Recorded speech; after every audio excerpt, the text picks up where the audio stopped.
everyone, this is Jeremy Schachter with Fairway Independent Mortgage.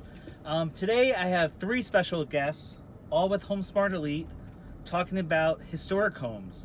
I personally live in a historic home, and actually these 3 people that are on my show today live in historic homes too, and they're experts in their own right, and I wanted to bring them to talk about historic homes, what it means to be in a historic home, the maintenance, as well as some important issues with historic homes. So let them come in today.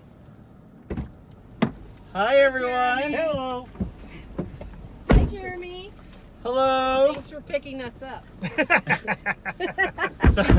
So It's getting hot out how there. many HomeSmart Elite agents can I have in one car? Apparently at three. least 3. I guess so. So here's Brad Brauer. That is Bobbi Ryals, and then Tricia Amato in the back. Hi, Tricia. Hi, Hi, Tricia. Brad. Hi, Bobby.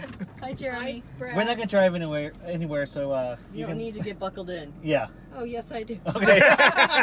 Perfect. Preparing for the worst. So I brought all awesome. 3 of you on our show today to talk about historic homes because we all love historic homes. We all live in an historic neighborhood, actually live in the same neighborhood together. And I think a lot of people don't know,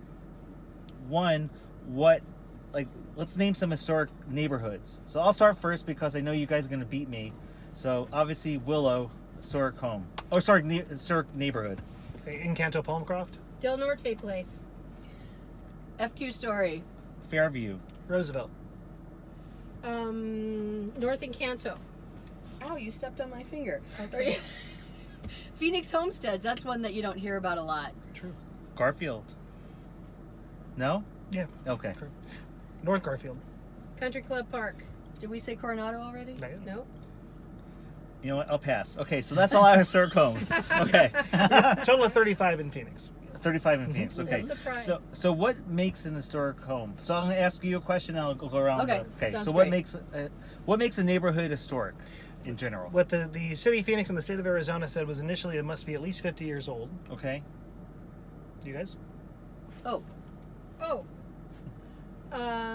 Okay. So we're answering the same question. Oh no, any other input? Well, basically they want to see that the home has to look like it did when it was originally made. So if the original builder was to drive by it today, he would recognize his own work. Okay. So this home here, so the facade cannot be changed. Okay.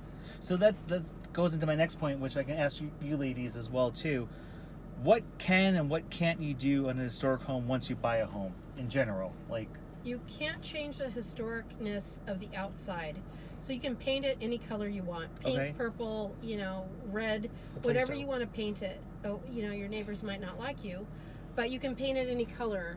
You Okay. can build a 3-foot pony wall without getting a permit, okay. but you can't change any of the structure. So you can't change the roof lines, anything of that nature. You can now change the windows Without approval. without approval. Okay. But your neighbors may not like you. Okay. We like to see people do it in keeping with the historic integrity of the house. Okay. So Perfect. Or matching the windows with what new with windows, what it what's looked there. like. Yeah. So a steel casement window matched with a casement window Okay. of the same size and shape. Gotcha. Perfect. Well, thank you, Bobby. You're And- welcome, Jeremy. and Tricia, what are some of the things that if someone wants to buy a historic home that they should prepare for? Like, I know everyone always thinks, oh, more high maintenance, but honestly, I haven't had that much maintenance besides, normal things like, whether it's a hot water heater that goes out. But like, what are some tips? Like, sure. Well, you have to take into consideration when you're looking at a historic home that these houses are old. Sure. And they don't have the type of amenities and upgrades that you may be used to in the newer homes out in the suburbs. And so things that you need to be aware of are things like grounded wiring. Most of these houses were never grounded when they were originally wired, and some people, that scares people off, but it's not necessarily something to be all that worried about. There are just things that you have to take into consideration. Of course, plumbing. Okay. We have lots of cast iron plumbing in these old homes, which does corrode and can become a problem. And so when we have a client that's looking at an old home, one of the things we absolutely recommend is a sewer line scope, so we Okay. can take a look at what that plumbing looks like. Sometimes you will have structural issues. You'll see cracking. A lot of these houses are built on pier and beam, Okay. which means they're elevated off the ground, and so They have a crawl space. they have a underneath, crawl space okay? underneath, exactly. And so sometimes some of those those piers will maybe sink or tilt, and so you might have a soft spot in the floor, and that needs to be addressed. Okay, perfect.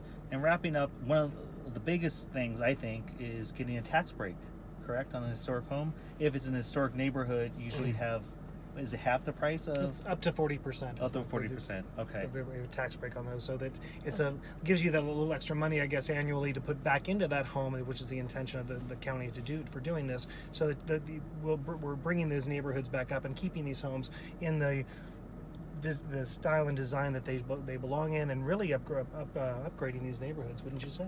Oh, absolutely. Absolutely, absolutely. You know, and these homes, as originally designed, were not the kind of places, you know, they didn't have ensuite masters and the types of things that we expect, but Right. there is definitely a benefit, and most buyers in these neighborhoods see that in having a house that's totally unique. There's not going to be one other house on the street Right. that looks quite like yours, and it may or may not be updated, but it's an opportunity for you to do something really cool and to save this piece of the Phoenix history. Exactly.